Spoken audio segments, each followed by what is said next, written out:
आज का टॉपिक है इलास्टिसिटी ऑफ डिमांड, राइट। देखिए, in demand chapter we have discussed when price falls demand rises and when price rises demand falls. Simply हमने वहां पर पढ़ा था कि जब किसी कमोडिटी की कीमत क्या होती है, प्राइस क्या होती है, कम होती है, तो डिमांड क्या होता है, बढ़ता है, इंक्रीज होता है। और प्राइस ज्यादा होता है तो डिमांड क्या होता है, डिक्रीज होता है। ये हमने पढ़ा था chapter number 3 law of demand. Chapter number 4 है इलास्टिसिटी ऑफ डिमांड। यहां पर पढ़ेंगे कि अगर किसी कमोडिटी के प्राइस में या इनकम में या किसी अदर फैक्टर्स में चेंज होता है तो उससे डिमांड कितना चेंज होता है, मतलब यहां पर मेजरमेंट करेंगे। वहां पर अफेक्ट पढ़ा था, वहां पर यहां पर मेजर करेंगे कि अगर प्राइस चेंज हो रही है या इनकम चेंज हो रहा है या अदर फैक्टर चेंज हो रहा है तो उससे डिमांड कितना अफेक्ट कर रहा है। उसी के मेजरमेंट को कहते हैं इलास्टिसिटी ऑफ डिमांड, मतलब मांग की लोच। क्या मैंने डेफिनेशन लिखवाया है, elasticity of demand refers to proportionate change in quantity demanded due to proportional change in factors of demand. ध्यान से समझिए, अरे बस समझे, मतलब मांग के कारकों में परिवर्तन होने के कारण अगर मांगी गई मात्रा में जितना अनुपातिक परिवर्तन होता है उसी के मेजरमेंट को इलास्टिसिटी ऑफ डिमांड कहते हैं। अब यहाँ जो फैक्टर्स ऑफ डिमांड है, ध्यान से समझिएगा।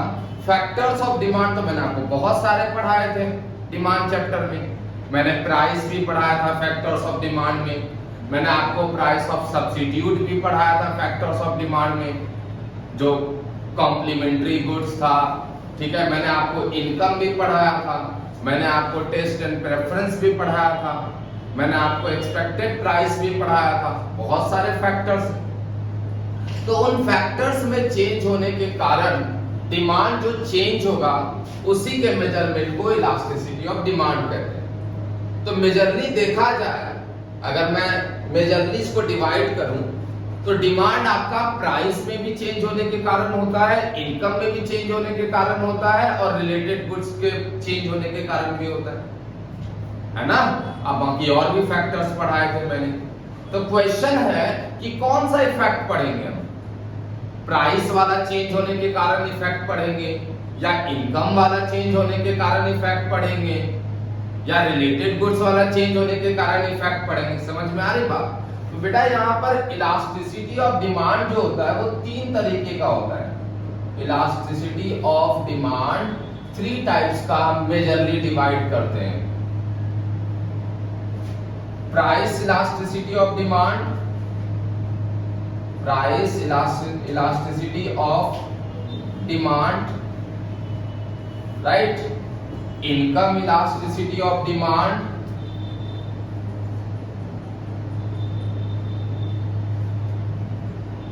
And cross elasticity of demand, cross elasticity of demand.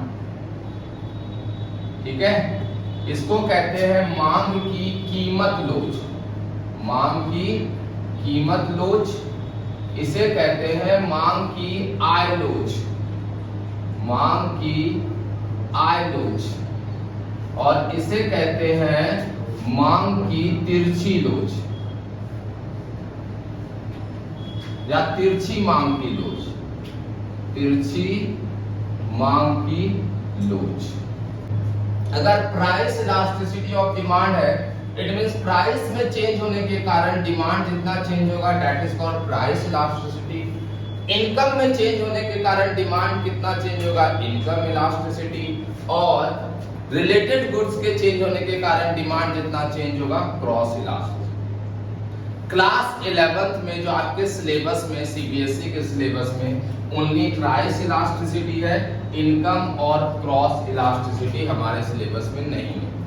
तो हम जो डिस्कस करेंगे वो सिर्फ क्या करेंगे, प्राइस इलास्टिसिटी। अब हम बात करते हैं फर्स्ट जो सिलेबस में है, price elasticity of demand, of demand, मांग की कीमत लोच।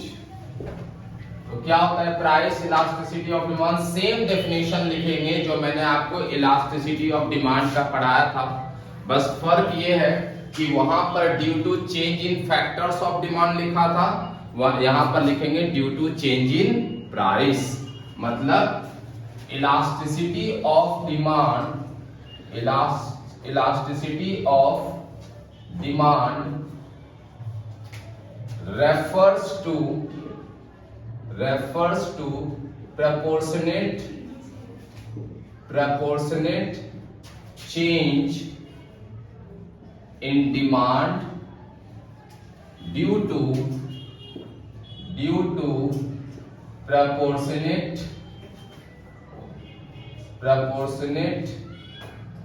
change in price of commodity। मतलब प्राइस के चेंज होने से डिमांड जितना चेंज होगा that is called price elasticity of demand. Clear है यहां तक? अब एक बात बताइए, एक नॉर्मल सा क्वेश्चन है आपसे, मंडे को क्लास में सपोज 15 स्टूडेंट आए पढ़ने के लिए, ठीक है, और वेडनेसडे को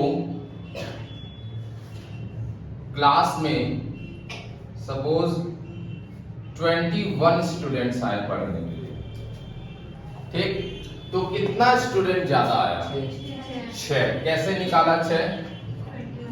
21 माइनस 15 है ना, तो आपने निकाला 6। सही है। मैं आपसे पूछूं कि कितना परसेंट ज्यादा बच्चा आया, कितना परसेंट ज्यादा बच्चा आया, तो कैसे बताएंगे? कितना परसेंट ज्यादा आया?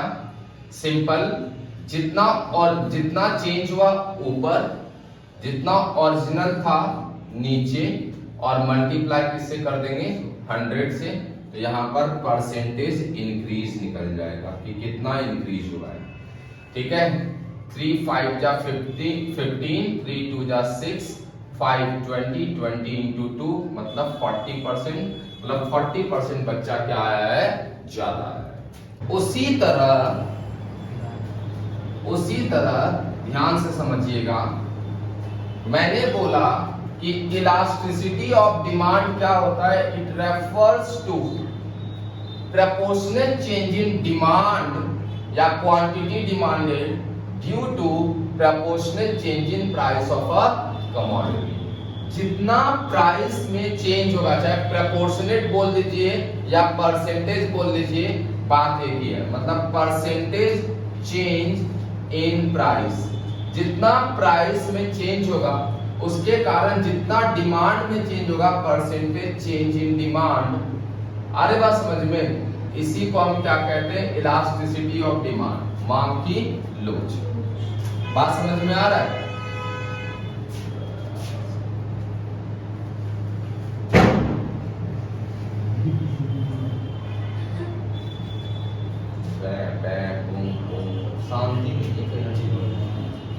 क्लियर है? अब वही मैंने बोला ना अभी कि परसेंटेज चेंज इन डिमांड कैसे निकालेंगे? जितना डिमांड चेंज होगा उसको ऊपर, चेंज को डेल्टा से हम डिनोट करते हैं और डिमांड को किससे डिनोट करते हैं? क्यू से। तो जितना चेंज होगा वो ऊपर कैसे निकाला आपने? Q1 minus Q, new demand minus old demand. समझ आ रहा है सबको? और अपॉन जितना ओरिजिनल डिमांड होगा नीचे, और मल्टीप्लाई किससे कर देंगे? 100 से। तो आपका निकल जाएगा percentage change in demand, right? Similarly price में अगर निकालना है तो डेल्टा पी कैसे आया? Delta P P1 minus P upon original price, अब मल्टीप्लाई किससे कर देंगे? 100 से। 100 क्या हो गया? कट गया। तो यहाँ पर क्या बचा? डेल्टा Q अपॉन Q, और यहाँ बचा डेल्टा P अपॉन P। समझ में आ रहा है? yes, अब ये आपका डिवाइड है, ये क्या शो कर रहा है? डिवीजन को शो कर रहा है। इसको मैंने क्या किया? मल्टीप्लाई में चेंज कर दिया। किस में चेंज कर दिया? मल्टीप्लाई। तो मल्टीप्लाई में चेंज करेंगे, ये ऊपर आ जाएगा और ये क्या हो जाएगा? तो P अपॉन क्या हो जाएगा? Delta P। बोलिए आ रहा है समझ में? Yes sir. 1/4 into 1/5 equals to 1/20 होता है। 1/5 इंटू 1/4 इक्वल्स टू क्या होगा? 1/20 होगा। कोई फर्क नहीं पड़ रहा है, तो इसको इधर लिख दे, इसको इधर लिख दे, कोई फर्क पड़ेगा नहीं। तो यहाँ पर हो जाएगा delta Q upon delta P into P upon क्या हो जाएगा? Q। ये इलास्टिसिटी ऑफ डिमांड का क्या होता है? फॉर्मूला होता है। समझ में आ रहा है? एक चीज याद रखिएगा, according to law of demand we know that when price falls demand rises and when price rises demand falls. जब कीमत बढ़ती है तो मांग घटता है, कीमत घटती तो मांग। इसीलिए इलास्टिसिटी ऑफ डिमांड की वैल्यू हमेशा नेगेटिव आएगी। क्या आएगी? क्योंकि एक चेंज पॉजिटिव होगा और दूसरा चेंज क्या होगा?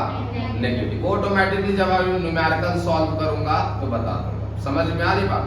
मैंने इसी फॉर्मूले से दूसरा फॉर्मूला निकाला।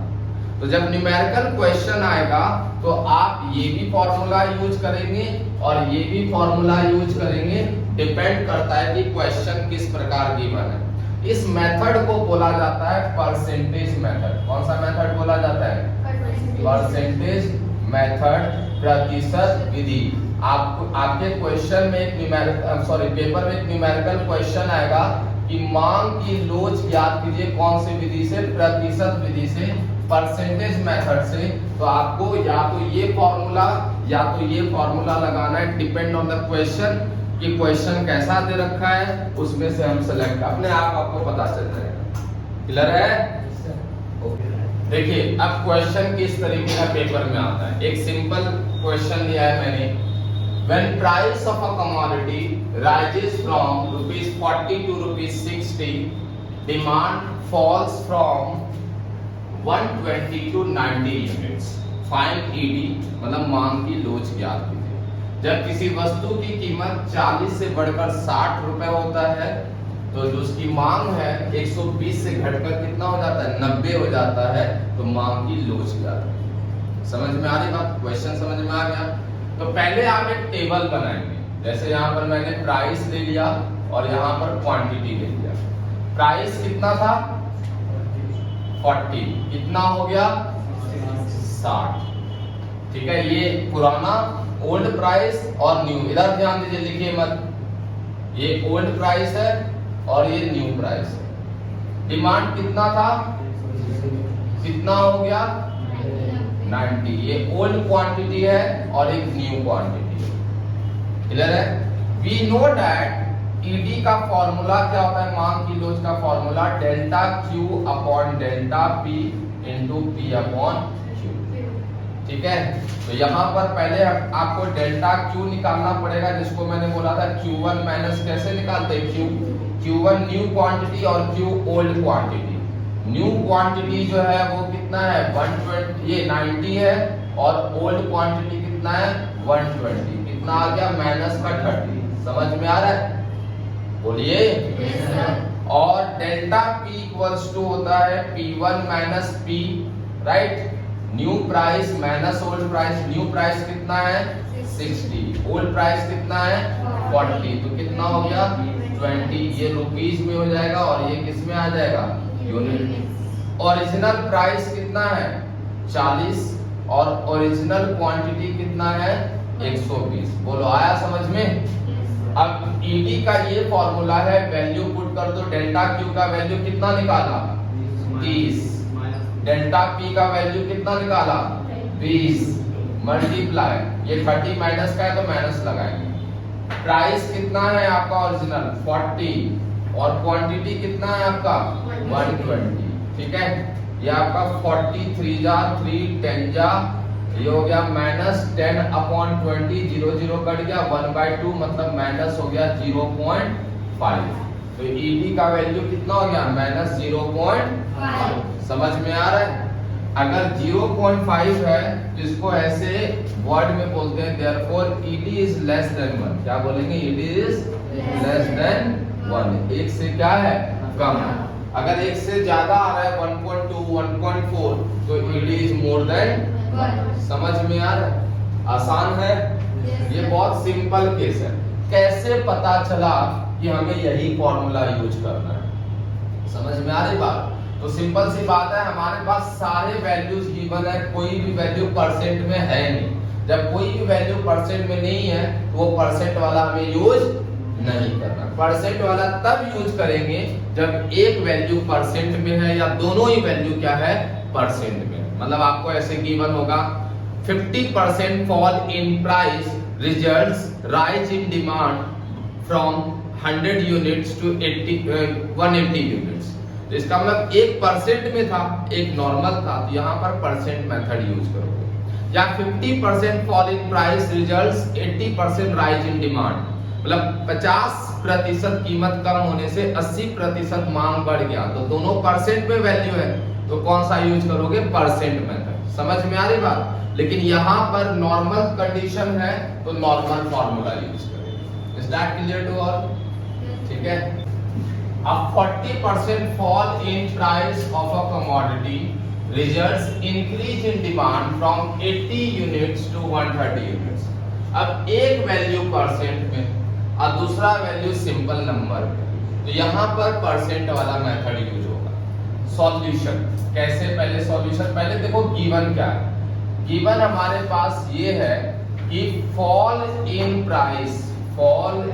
प्राइस जो दे रखा है वो दे रखा है 40%, या आप इसको ऐसे लिख सकते हो change in price, change in equals to -40, मतलब माइनस मतलब फॉल हो गया है।